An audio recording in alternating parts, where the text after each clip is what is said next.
जय श्री कृष्ण। राधे राधे। आप सभी का मेरे चैनल पर बहुत बहुत स्वागत है। आज मैं आपको कलयुग की एक ऐसी सत्य घटना सुनाऊंगी जिसमें भगवान ने अपने भक्त को पुनर्जीवित कर दिया।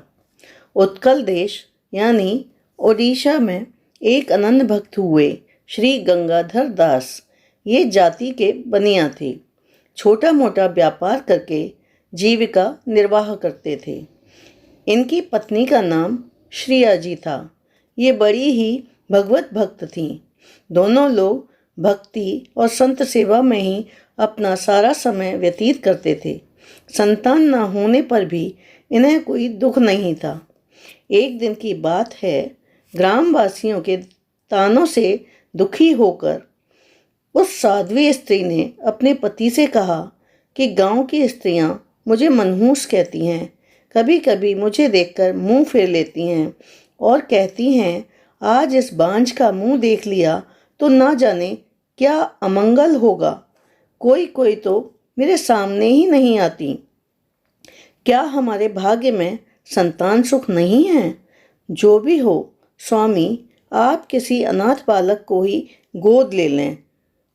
हम उसका अपने पुत्र की तरह पालन करेंगे। अपनी पत्नी के शोक भरे वचनों को सुनकर गंगाधर जी ने उन्हें ढांढस बंधाया और कहा कि आज हम निश्चय ही एक पुत्र ले आएंगे और उसका अच्छी तरह से पालन पोषण करेंगे। ऐसा कहकर गंगाधर जी कुछ रुपए लेकर चले गए। जब वो लौटे तो उनके हाथ में श्री कृष्ण जी की बहुत सुंदर एक प्रतिमा थी। उन्होंने श्रिया जी को वह विग्रह देते हुए कहा, देखो प्रिय, तुम इनकी अच्छी तरह से सेवा पूजा करो। आज से यही हमारे पुत्र हैं। अब तुम्हें लोगों के ताने नहीं सुनने पड़ेंगे। यशोदा मैया ने इन्हीं कृष्ण से पुत्र भाव रखकर अपना उद्धार कर लिया था। हम भी भवबंधन से मुक्ति प्राप्त करेंगे।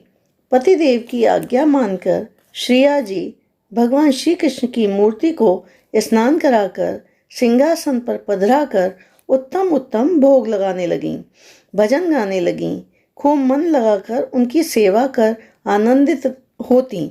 जैसे माता अपने लाडले पुत्र का ख्याल रखती हैं, वैसे ही श्रिया जी भी श्री कृष्ण की कुमकुम चंदन का लेप लगाकर नए नए आभूषण पहनाती, वस्त्र पहनाती, पालने में झुलाती, जो भी भोजन आदि बनाती पहले अपने प्रिय पुत्र को निवेदित करती, बाद में दोनों दंपत्ति खाते।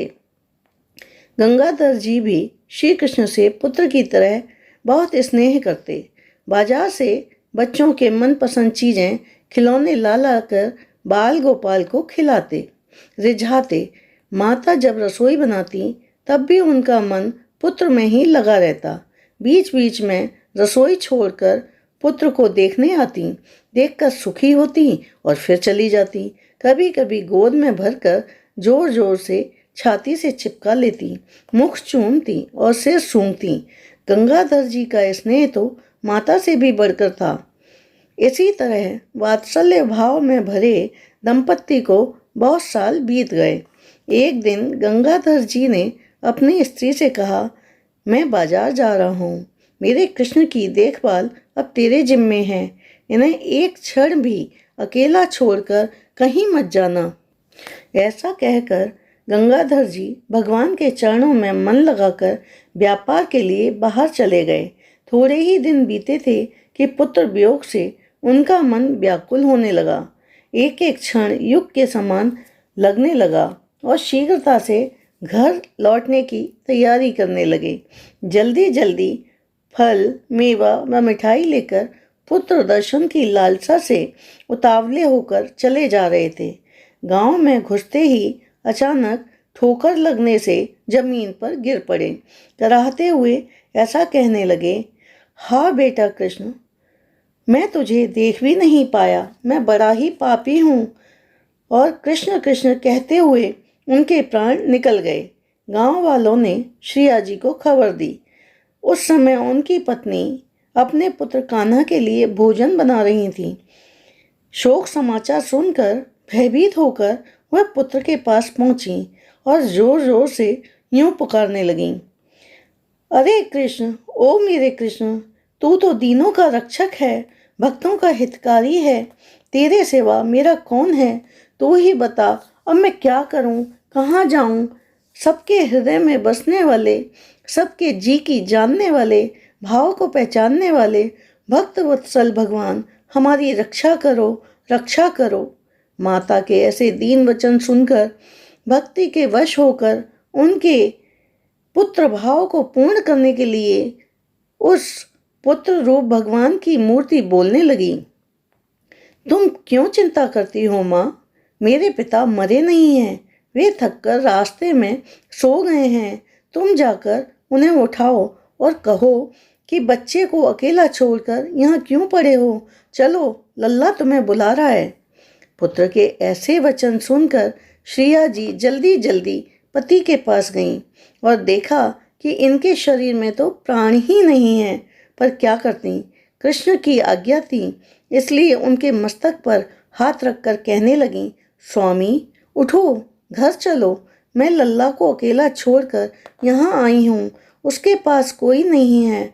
आपने तो कहा था उसे कभी अकेला मत छोड़ना। हमारे लिए तो पुत्र सेवा ही सब कुछ है। चलो, लल्ला तुम्हें बुला रहा है। ऐसा सुनते ही वो इस तरह से उठकर बैठ गए जैसे अभी अभी सोकर उठे हों। आंखें मलते हुए बोले, प्रिय, तुम यहाँ क्या कर रही हो? और मेरा पुत्र कहाँ है? तुम उसे अकेला छोड़कर क्यों आई हो? श्रिया जी ने सारा हाल बता दिया। तुरंत ही दंपति कृष्ण कृष्ण कृष्ण कहते हुए घर आए।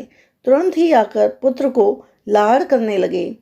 फल मिठाई सब निवेदन किए। पुत्र को गोद में लेकर बार बार चूमने लगे और इस गोदी से उस गोदी में दोनों एक दूसरे से गोदी में भर के लेने लगे, खूब प्यार करने लगे, यहाँ तक कि शरीर की सुध बुध खोकर पहले से भी अधिक स्नेह और सेवा करने लगे। उस दिन से उन्होंने अपना सारा जीवन कृष्ण की सेवा में ही समर्पित कर दिया। ऐसे हैं हमारे भगवान श्री कृष्ण की भक्ति भाव और समर्पण से यदि उन पर विश्वास किया जाए और अपना सब कुछ समर्पित कर दिया जाए तो भगवान जीवन दान भी दे देते हैं। जय हो कृष्ण कन्हैया लाल की जय। राधे राधे। आपको ये कहानी कैसी लगी मुझे कमेंट करके ज़रूर बताएं और मेरे चैनल से जुड़े रहने के लिए मेरे चैनल को सब्सक्राइब ज़रूर करें, लाइक और शेयर करें। राधे राधे।